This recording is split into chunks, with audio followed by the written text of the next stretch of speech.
You want to know what's going on here in the local Southern Oregon real estate market, not New York, LA, or Texas, right?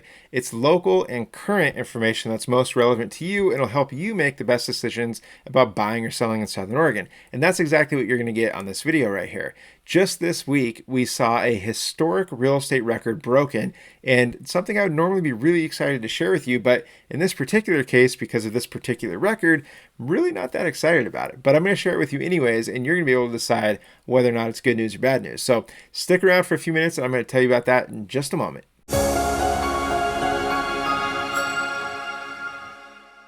Hey, I'm Brian Simmons. I'm a licensed real estate agent here in Southern Oregon with eXp Realty, and I would love to hear your questions about the real estate market in Southern Oregon. So please don't hesitate to drop a comment down below or reach out to me directly with a call or text to 541-954-7758. Now, let's cut right to the chase and get into the data, and then I'm going to tell you all about the historic real estate market record that was broken and all that fun stuff. So let's go ahead and dive on right in.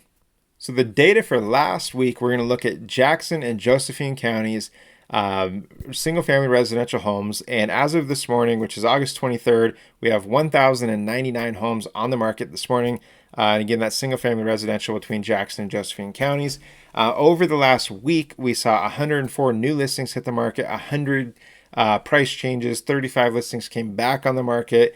97 went pending, 87 closed, and 32 were either expired, withdrawn, or canceled. And so, if we're looking at kind of what stands out there, I would say, a little bit of a pickup in the number of new listings. That's something that kind of jumps out to me a little bit.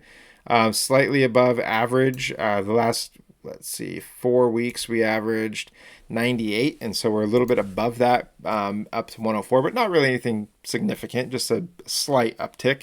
Not something I really expect to see continue as a trend, because this time of year we typically start to see that number of new listings start to taper off as we get into the fall. So I think we'll continue to see it slowly creep down, but maintain in like the 90s to 100 range.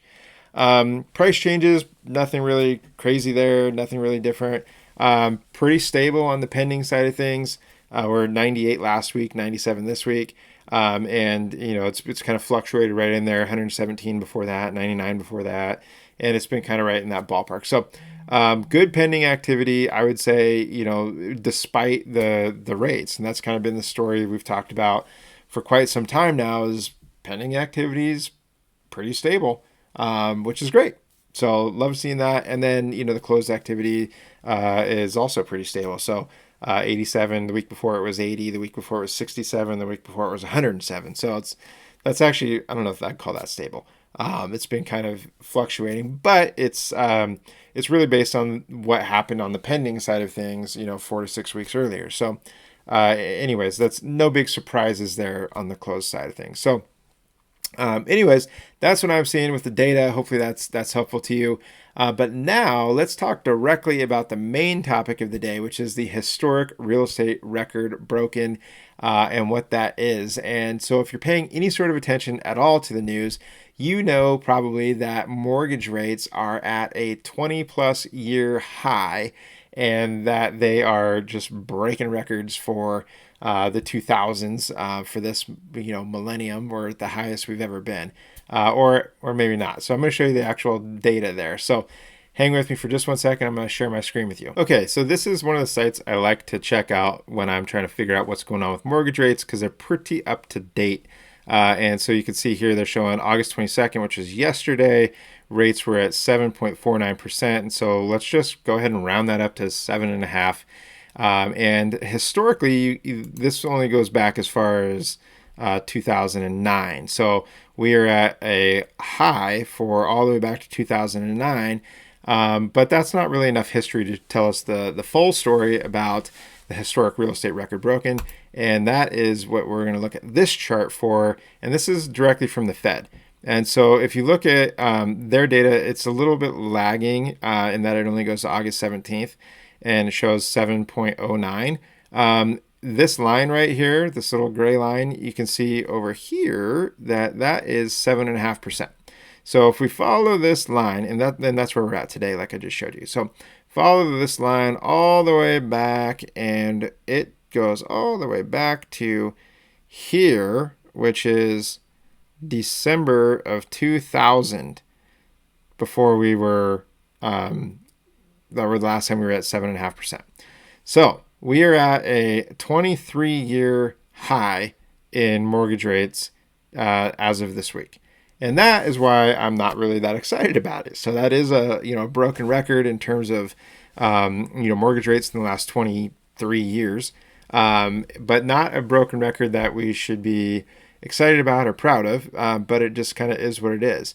What's interesting though, and something that if you talk to people that bought real estate back in the 80s, they would tell you, that you shouldn't be that bummed out about a mortgage rate in the sevens, because they remember these days when mortgage rates were in the 18s and all that crazy stuff. So, if you were buying real estate back here in the 80s and even early 90s, it was still in the 10% range, 10, and then kind of started creeping down. I mean, if you're sitting at 7% here, you're probably thinking you're getting a killer deal, 7.5%, when you're thinking about this being the past. And it just slid slowly all the way down to 7.5%. But now that we're over here at 7.5%, our perspective is a little bit different, because we remember these times when it was, 2.6 back in 2020. And so anyways, yeah, record broken. Not a great one. Not a great one to be breaking, but it is what it is. So something I want to show you though, because I think what a lot of people have ended up doing is they were, back in these days when rates were real low, they were thinking, oh my gosh, prices are so high, like we don't want to buy. And they ended up waiting too long. And so I wanted to just show you kind of this comparison here in this calculator, because what it shows you is let's say this is kind of that, that buyer who was considering buying back in 2020 when the mortgage rate was 3%. We plug that in, and let's say they were buying a $400,000 home with a 3% mortgage rate at 30 years. That makes a loan payment of $1,686, and that is before interest and taxes, or insurance and taxes, all that kind of stuff. So $1,686 if you were to buy them. But a lot of people are like, oh gosh, $400,000 is too much. I'm going to wait for prices to come down. My uncles, friends, buddies, mechanic told me that he flipped a house one time and he knows about real estate and he says that things are going to crash and blah, blah, blah. So you wait, right? Well, you waited too long, and now those crashing, or that crash that was supposed to happen, never did happen. Now that $400,000 house is $450,000. Now that 3% rate's 7.5%, and now that $1,686 monthly payment's now $3,146. Okay, that's a big difference. It's almost double. And for the same house, by the way, we're talking about the same house here. Okay, almost double if you were to buy it now. But the question then is, okay, well, like, what do you do, right? Do you wait because you think rates are going to come down? Do you buy because you're not sure? And that's why I put this third scenario in here, is because this is what I think is likely to happen, which is that, the home values are going to continue to go up. And I don't know, from 450 to 500, that might be a year from now. That might be 2 years. I don't know. But if you look at values have been going up, the trend historically is that they go up. You assume that's going to continue, which is a pretty safe bet, I think. Then you're saying, let's see what happens with mortgage rates, and they go from 7 to 6.5, or 7.5 to 6.5. But the value went from 450 to 500. Well, that mortgage rate, or that mortgage payment, is actually more than this one. Okay, so you came down a little bit. You waited for the rate to come down, but in the meantime, the value went up. And it took away all that savings that you were hoping for. So the scenario where this happens, I think, is pretty likely. I think this is where things are kind of going. And then, of course, this could come down to 5.5 or 5. And if it comes down to 5, great. You're down here. But if it goes to 5 and it takes 2 years, maybe this is 550 by that point. And it's still lower. But the key is, how much money did you burn in the meantime? So, if you're paying $2,000 a month in rent, and for 2 years, that's $48,000, right? So you got to start penciling all that out. And if you think about it, you're really, in my opinion, with looking at the math, like your best bet is buy now and refinance when you get to a rate like this, or 5.5 or something like that, and your payment will be, less than it was back here. So that is what we're seeing a lot of people realizing, is that the high rates should kind of be upsetting, but they shouldn't deter you from buying and make you want to rent. Okay, because at the end of the day, the money that you're going to spend renting over, the period of time, if it's 2 years or 3 years, you're just going to burn that money. That could be going towards you building equity, and your asset appreciating, and on all those sorts of things. So it still makes sense to buy despite the rate being high, hoping that it goes down. And if rates were to continue to go up, then great. If you bought at 7.5 and they go to 9, which I don't think anybody's projecting that's going to happen, but if it does, then great, you bought at a lower rate. Like, it's still a good scenario for you. It's still better than renting. So that's really the thing. The key with all of this is to not overextend yourself. Okay, so if you can only afford $2,000 a month, and then you just need to kind of play with the numbers and figure out what does that look like. It's probably something, like that, 275. There you go, 1922. So if you had a mortgage of 275,000, there's your $2,000. Buy something at 270, or buy something that, depending on what you have as a down payment. If you have 10%, buy something around the 300 range. Okay, pay your $2,000 a month to your own mortgage rather than to a landlord. Let that asset appreciate. Instead of 300 in a couple of years, it's going to be 350, maybe 400, and let that thing appreciate. And then when rates come down, then buy something else. Buy your dream home at that point.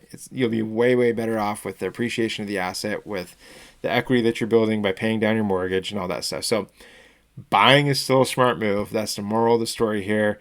And like I said, the historic real estate record broken thing, wish it was good news. It's not. It's that rates are high, and that is a bummer, but it just is what it is. I'll, of course, keep you informed with what's going on with mortgage rates and with the real estate market here in Southern Oregon. So just hit that like button, click the subscribe icon to make sure you stay notified when any new videos drop, which I bring out new videos every single week. So definitely hit that subscribe button, and you'll stay in the loop on those things. And if there's anything I can do for you, please, again, don't hesitate to reach out. You can drop a comment down below or reach out to me directly at 541-954-7758. Call me, text me, whatever is easiest for you there. And there's also a link in the description of this video where you can set up a time for us to chat face-to-face on a Zoom or a Google Meet. So happy to help any way I can. Don't hesitate to reach out. Would love to chat with you. Would love to hear your thoughts on the market and to have a discussion with you about that. So thank you for watching, and we will see you on the next video.